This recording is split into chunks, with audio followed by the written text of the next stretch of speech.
नमस्कार, स्वागत है मैथ्स पॉइंट पर। आज की क्लास में पढ़ेंगे हम घातांक और घात। जैसे ये 10 की घात 4 लिखी है, इसको हम 10 की घात 4 पढ़ेंगे। ये 10 है आधार यहाँ पर और 4 है इसकी घात। 10 की घात 4 में 10 आधार है और 4 इसकी घात है। इसका मतलब होता है कि 10 को हम 4 बार गुणा करेंगे। 10 गुणा 10 गुणा 10 गुणा 10। 10 की घात 4 का मतलब 10 को 4 बार गुणा करना। 10 की घात 5 है तो 10 को 5 बार गुणा करेंगे। घातांक कुछ नियम है।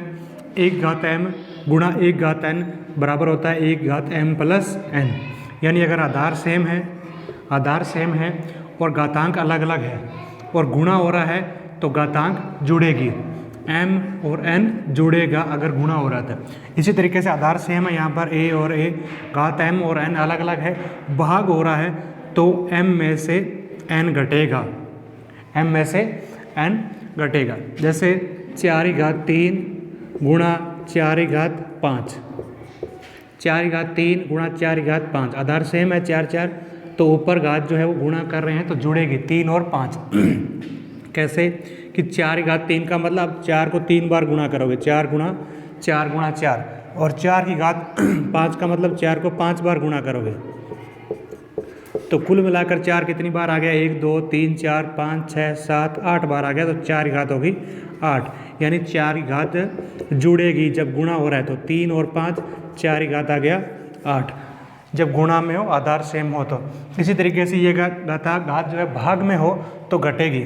जैसे 4 की घात 5 भाग 4 की घात 3, 4 की घात 5 भाग 4 की घात 3 है, तो इसका मतलब ये हो गया कि ये घात 3 इसमें से कम होगी। 4 की घात आएगी 5 माइनस 3, यानी 4 की घात 2 आएगी। इसको इस तरीके से समझ सकते हैं कि 4 की घात 5 का मतलब 4 गुणा 4 गुणा 4 गुणा 4, 5 बार गुणा करेंगे। 4 की घात 5 का मतलब 4 गुणा 4 गुणा 4 गुणा 4, और बटा में 4 की घात 3 है तो 4 को 3 बार गुणा करेंगे। 4 गुणा 4 गुणा 4, तो 4 गुणा 4 गुणा 4 से ये कट जाएगा, 3 बार जो 4 है वो कट जाएगा, बचेगी 4 गुणा 4 यानी 4 की घात 2 बार। 4 2 बार बचेगी यानी 4 की घात 2 बचेगी। तो जब भाग में है, आधार सेम है, तो 5 में से 3 घटेगा, m में से n घटेगा, तो 4 की घात 5 माइनस 3 आएगा 4 की घात 2। इसी तरीके से पावर के ऊपर जब पावर हो, 1 घात m गुणा n, घात के ऊपर घात हो तो इन दोनों घातों का आपस में गुणा होगा। जैसे 4 की घात 5 और इसके ऊपर घात 3 हो तो 4 की घात हो जाएगी 5 गुणा 3, इन दोनों घातों का आपस में गुणा होगा, 4 की घात 15 आएगी। इसको इस तरीके से समझ सकते हैं कि 4 की घात 5 का मतलब आप 4 को 5 बार गुणा करोगे और उसके बाद इसकी घात 3 है, तो ये 4 की घात जो 5 है या 4 को 5 बार गुणा किया है, इसको 3 बार लिखना है। तो 4 की घात 5 यानी 4 गुणा 4 गुणा 4 गुणा 4 गुणा 4, ये जब 3 बार लिखेंगे तो 4 टोटल 15 बार हो जाएगा, यानी 4 की घात 15 हो जाएगी। तो ये घातांक के नियम है। अगर गुणा में है तो दोनों घात जुड़ेगी, भाग में है तो घटेगा, और पावर के ऊपर पावर है, घात के ऊपर घात है, तो इन दोनों घातों का गुणा होगा। अब आगे चौथा और 5वां नियम देखते हैं। चौथा नियम है कि a की घात m गुणा b की घात m इस तरीके से हो, यानी यहाँ पर आधार अलग अलग है और घातांक सेम है, तो आप इनको पहले गुणा करके बाहर पावर लगा सकते हो एक साथ, या फिर दोनों पदों का गुणा करके पावर m है, घात m है, तो अलग अलग लिख सकते हैं, a की पावर m गुणा b की पावर m। जैसे 4 की घात 5 गुणा 3 की घात 5 है, दोनों घात 5 है और गुणा हो रहा है, तो दोनों को गुणा करके 4 गुणा 3 की घात बाहर 5 लिख सकते हैं, यानी 4 3 12 की घात 5 लिख सकते हैं। इसी तरीके से अगर भाग में है तो a की घात m b की घात भी m है, दोनों घात सेम है, तो दोनों का भाग करके बाहर घात m लिख सकते हैं। जैसे 4 की घात 5 भाग 2 की घात 5 है, दोनों घात 5 है, तो 4 भाग 2 यानी 4 बटा 2 की घात 5 लिख सकते हैं बाहर, तो 4 में 2 का भाग देंगे 2, तो 2 की घात 5 लिख सकते हैं इस चीज़ को, 4 घात 5 भाग 2 घात 5 को। a की पावर 0 यानी किसी भी वास्तविक संख्या की घात अगर 0 है तो उसकी वैल्यू 1 होती है। 5 की घात 0 इसका मान 1 होता है, 10 की घात 0 मान 1 होता है, 15 की घात 0 बराबर 1 होता है, 20 की घात 0 बराबर 1 है। अगर घातांक में 0 है तो उसकी वैल्यू 1 है। अब इसके ऊपर कुछ सवाल देखते हैं। मान ज्ञात करना है 3 की घात 2 यानी 3 गुणा 3, 3 को 2 बार गुणा करना है, 3 3 9। उसके बाद अगर घातांक माइनस में है, ऋणात्मक है, उसको धनात्मक बदलने के लिए आप आधार का वही तुक्रम लिखोगे, आधार को पलट के लिखोगे। जैसे ये लिखा हुआ है -4/1, इसी घात है -2। अगर इसको आधार को पलट देंगे तो -4/1 की जगह अगर हम -1/4 लिख देंगे तो इसी घातांक जो है वो ऋणात्मक से धनात्मक हो जाएगी, घातांक जो है -2 से +2 हो जाएगी। अब -1/4 को 2 बार गुणा करना है तो -1/4 गुणा -1/4, माइनस गुणा माइनस प्लस, 1 को 1 से गुणा करेंगे 1 बटा में 4 को 4 से गुणा करेंगे 16, तो 1/16 हो जाएगी -4/-2। इसी तरीके से यहाँ पर 1/2 घात ऋणात्मक है -5, इसका अगर इसको पलटेंगे तो 2/1 हो जाएगी +5। घात ऋणात्मक है उसको धनात्मक बदलने के लिए ये जो आधार है उसको पलट के लिखना है। 4 है तो उसको 1/4 लिखेंगे, 1/2 है तो 2/1 लिखेंगे। तो 2 घात 5 है तो 2 गुणा 2 गुणा 2 गुणा 2 गुणा 2, 2 दूनी 4, 4 दूनी 8, 8 दूनी 16, 16 दूना 32 इसकी वैल्यू हो जाएगी। अब नेक्स्ट देखते हैं -4/5 भाग -4/8, -4/5 भाग का मतलब बटा में -4/8। अब ये घात अगर ऊपर जाएगी तो माइनस की हो जाएगी, -4 आधार सेम है और भाग में है तो -4 आएगी, 5 में से 8 घटाएंगे, 5 - 8 तो -4 हो जाएगी, 5 में से 8 घटाएंगे -3। अब घातांक को ऋणात्मक है धनात्मक करने के लिए -4 को पलटेंगे तो 1/-4 इसी घात हो जाएगी +3, और 1/4 को 3 बार गुणा करेंगे, -1/4 गुणा -1/4 गुणा -1/4, माइनस गुणा माइनस प्लस, फिर से माइनस गुणा में तो -1 एकम 1 बटा में 4 चौके 16, 16 चौके 64, तो -1/64 इसकी वैल्यू हो जाएगी। इसी तरीके से इसमें नियम लगेगा, घातांक के ऊपर घातांक है या उससे पहले a/b की घात m है तो a की घात m बटा में b की घात m होगा, तो इस हिसाब से a की घात 2 बटा में 2 की घात 3 और इसकी घात होगी 2। 1 घात 2 का मतलब 1 गुणा 1 और 2 की घात 3 की घात 2, घात के ऊपर घात है तो इस घातों का आपस में गुणा होगा, 3 गुणा 2 तो ऊपर आ गया 1 बटा में 2 की घात आ गई 6, 3 दूनी 6, तो 1/2 की घात 6 का मतलब 2 को 6 बार गुणा करेंगे, 6 बार गुणा करने पर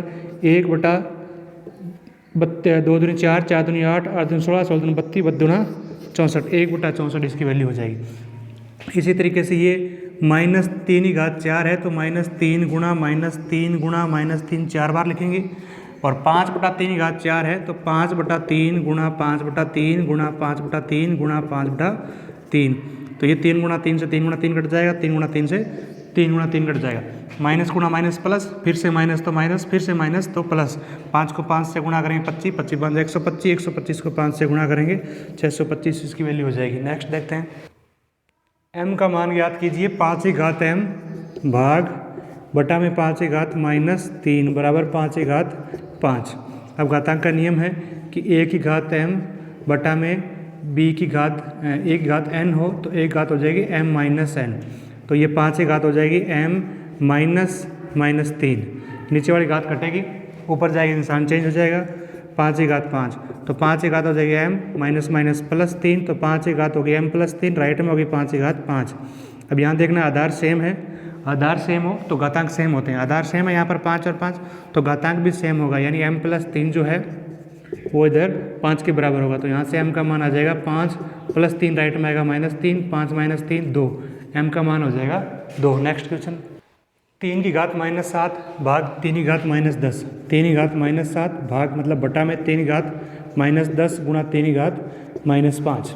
ऊपर देखें 3 की घात कितनी होगी, -7 और -5, गुणा में है आधार सेम है तो घातांक जोड़ेगी, यानी -7 और -5 बटा में 3 की घात कितनी है -10, तो ये हो गया अपने पास 3 की घात हो गई -7 और -5 माइनस का 12 बटा में 3 की घात है -10, तो ये 3 की घात हो गई -12, -10 ऊपर जाएगा +10, तो 3 की घात आएगी -12 + 10, 3 की घात होगी -2, और -2 को प्लस करना है तो इस आधार को चेंज कर देते हैं, 3/1 को लिख देते हैं 1/3, अब 1/3 की घात होगी 2, तो 1/3 गुणा 1/3 यानी 1/3 9, 1/9 इसकी वैल्यू हो जाएगी।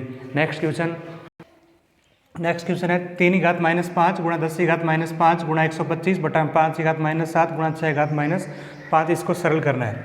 देखिए सबसे पहले तो हम ये घातांक को ऊपर नीचे चेंज करते रहते हैं। माइनस वाली है ये घात नीचे लिखेंगे तो घात प्लस हो जाएगी, और नीचे वाले को ऊपर लिखेंगे तो घात प्लस हो जाएगी। निशान चेंज हो जाता है। जैसे ये 5 की घात -7 है, यानी 5/1 है, 1/5 लिखेंगे तो इसको ऊपर लेके जाएंगे तो 5 की घात हो जाएगी 7। और ये 6 की घात -5 है, ऊपर लिखेंगे, नीचे लिखा हुआ है ऊपर लिखेंगे 6 की घात हो जाएगी +5। ये भाग में लिखा हुआ है, इसको गुणा में लिखेंगे तो घातांक का जो निशान है वो चेंज हो जाएगा, ऋणात्मक है धनात्मक हो जाएगी। ये 3 की घात -5 है तो नीचे लिखेंगे 3 की घात +5 हो जाएगी। ये ऊपर लिखा हुआ है गुणा में 10 की घात -5, भाग में लिखेंगे तो 10 की घात +5 हो जाएगी। और ये 125 गुणा में है। अब इनको घातांक के रूप में चेंज करना है। ये 5 की घात 7 हो गई। 6 को लिख सकते हैं हम 2 गुणा 3, 6 गुणखंड होते हैं 2 गुणा 3, ये हो गया 5, इसी घात 5 हो गई। 125 के अभाज्य गुणखंड होता है, 125 के अभाज्य गुणखंड करेंगे हम तो ये आएगा 5 गुणा 5 गुणा 5, यानी 5 की घात 3 आएगा। घातांक के रूप में बदलना है सभी को, 3 की घात 5। इसी तरीके से 10 को लिख सकते हैं गुणखंड करके 2 गुणा 5, 2 गुणा 5, इसी घातांक हो गई 5।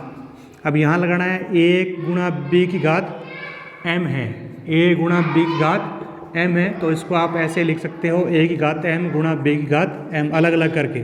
तो ये होगी 5 के साथ गुणा 2 की घात 5 गुणा 3 की घात 5 गुणा 5 की घात 3 बटा में 3 की घात 5, यहाँ 2 की घात भी 5 आ जाएगी गुणा 5 की घात भी 5 आ जाएगी। 2 की घात 5 से 2 की घात 5 कट जाएगा, ऊपर 3 की घात 5 से 3 की घात 5 कट जाएगा। 5 की घात ऊपर देखें कितनी होगी, 5 की घात 7 और 5 की घात 3, 1 घात m गुणा 1 घात n हो तो 1 घात m प्लस n जुड़ जाती है घात।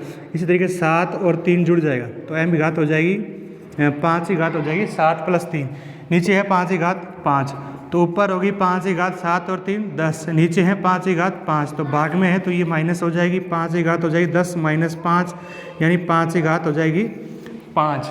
धन्यवाद।